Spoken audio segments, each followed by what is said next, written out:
figures de style. Une figure de style, appelée aussi figure de rhétorique, est un procédé d'écriture, une manière d'écrire, qui permet d'exprimer les choses différemment de l'usage courant de la langue. Les figures de style pour l'écriture, pour bien comprendre, c'est comme les couleurs pour la peinture. Les figures de sens et de pensée, nous avons la comparaison qui établit un rapport de ressemblance, de similitude entre deux éléments, l'un comparé, l'autre comparant, à l'aide d'un outil grammatical. Cet homme est comme un saint. Le comparé c'est l'homme, le comparant c'est le saint. Le moyen ou bien l'outil grammatical c'est comme. Souligné comme. Parce que c'est justement cet élément-là qui fait la différence entre comparaison et métaphore. La métaphore, c'est une comparaison, mais sans outil grammatical. Je regardais le soleil, bon roi du jour, et je plongeais dans une immense rêverie. Soleil, c'est comparé, roi, c'est comparant, l'outil grammatical, il n'y en a pas. Les racines du mal, alors le comparé, c'est le mal, le comparant, c'est l'arbre. Et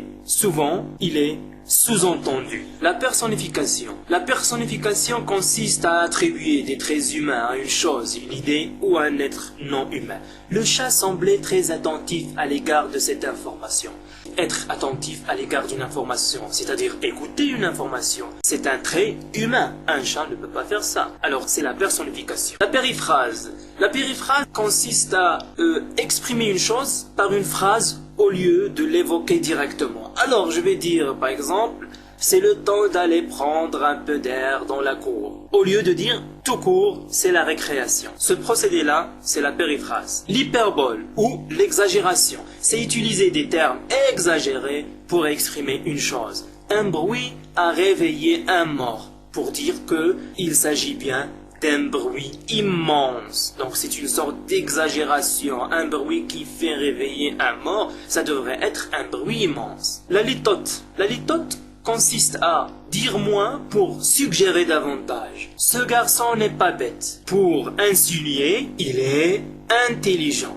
Donc dire moins pour suggérer davantage. L'antiphrase. L'antiphrase est une des formes de l'ironie. Elle consiste à dire le contraire de ce que l'on pense, tout en laissant croire qu'on dit le contraire de ce que l'on pense. Elle a eu 0, c'est une bonne note. Donc c'est une antiphrase. L'antithèse consiste à aligner deux idées ou deux thèmes contradictoires. Écrire des mots ou effacer des traces, voilà un bon usage. Alors écrire des mots, c'est le contraire de effacer des traces en quelque sorte. Donc c'est l'antithèse. La métonymie. Désigner quelque chose qui se trouve dans un rapport voisin avec ce que le mot signifie habituellement. Alors, je vais donner des exemples très simples. Alors, dans le cadre de la métonymie, soit nous avons la désignation de la partie par le tout, donc le tout pour la partie. Alors là, je vais dire, je me souviens de cette classe travailleuse. Alors le tout, c'est la classe. Pour désigner qui?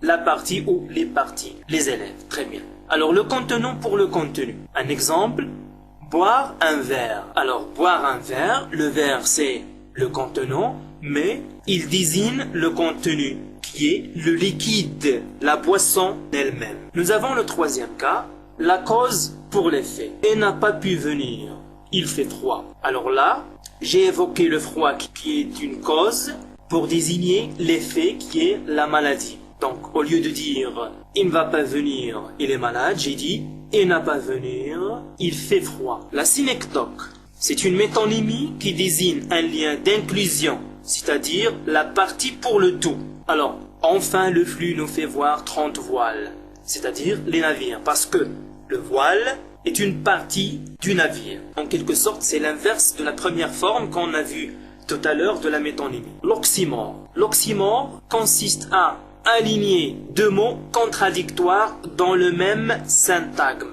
Alors l'oxymore est très proche de l'antithèse. C'est une sorte d'antithèse rétrécie. La seule différence, c'est qu'il faut trouver deux mots dans le même syntagme. Deux mots qui sont contradictoires dans le même syntagme. Alors, son beau visage laid sourit tristement. Alors nous avons beau avec laid et nous avons sourit avec tristement. Les figures de construction. Alors le parallélisme, c'est le fait de disposer des mots selon la suite AP, AP. Nous avons l'exemple, des trains sifflés de temps à autre, des chiens hurlés de temps en temps.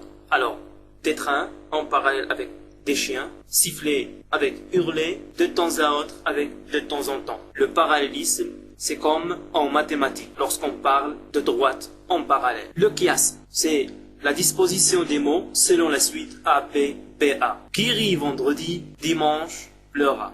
Alors, rit va avec pleura, vendredi va avec dimanche. L'anaphore. Plusieurs stylistes considèrent que l'anaphore ne fait pas partie des figures de style, mais l'on va quand même l'introduire ici. Alors, l'anaphore est une reprise d'un mot ou d'un groupe de mots, lui-même ou par le moyen d'un pronom. Exemple, Rabat est la capitale culturelle, Rabat la capitale administrative, elle est formidable. Alors nous avons une reprise par le même mot, Rabat, mis en rouge, et enfin la reprise par elle, le pronom personnel. Alors comme je l'ai dit tout à l'heure, l'anaphore ne fait pas partie des figures de style, mais on l'a introduit ici parce qu'elle crée un effet d'insistance, de force, etc. L'accumulation, c'est le fait d'ajouter des mots synonymes, des mots qui sont synonymes, pêle-mêle dans une structure. Alors nous avons un exemple, en fait, de « il était fou, un peu aliéné ». Il discutait, parlait, dialoguait. Alors vous constatez que « fou »,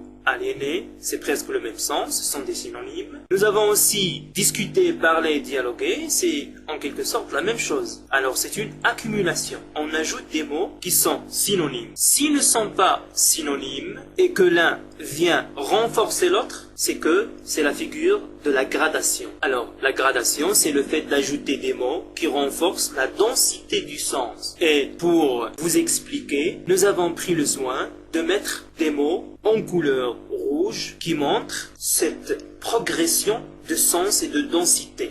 Alors, elle avait peur, elle paniquait, elle vivait la terreur. N'était-elle pas effrayée? Alors vous avez peur, paniquer, terreur, effrayé. C'est une gradation. L'anacolute, c'est une rupture de construction, une coupure dans la structure de la phrase. Exemple, tout le travail que tu m'as demandé, je l'ai, sans faute. Alors, à la place de l'étoile, il fallait dire tout le travail que tu m'as demandé, je l'ai fait sans faute. Alors là, nous avons une anacolute. Parataxe, la parataxe.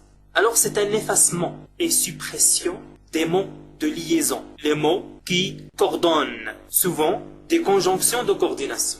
Alors, j'ai vu la nuit noire, le ciel mécontent. Alors, à la place de l'étoile, il fallait dire j'ai vu la nuit noire et le ciel mécontent. Nous avons effacé le mot de liaison. Maintenant, c'est les figures de sonorité. Alors, allitération, c'est une répétition d'une même consonne.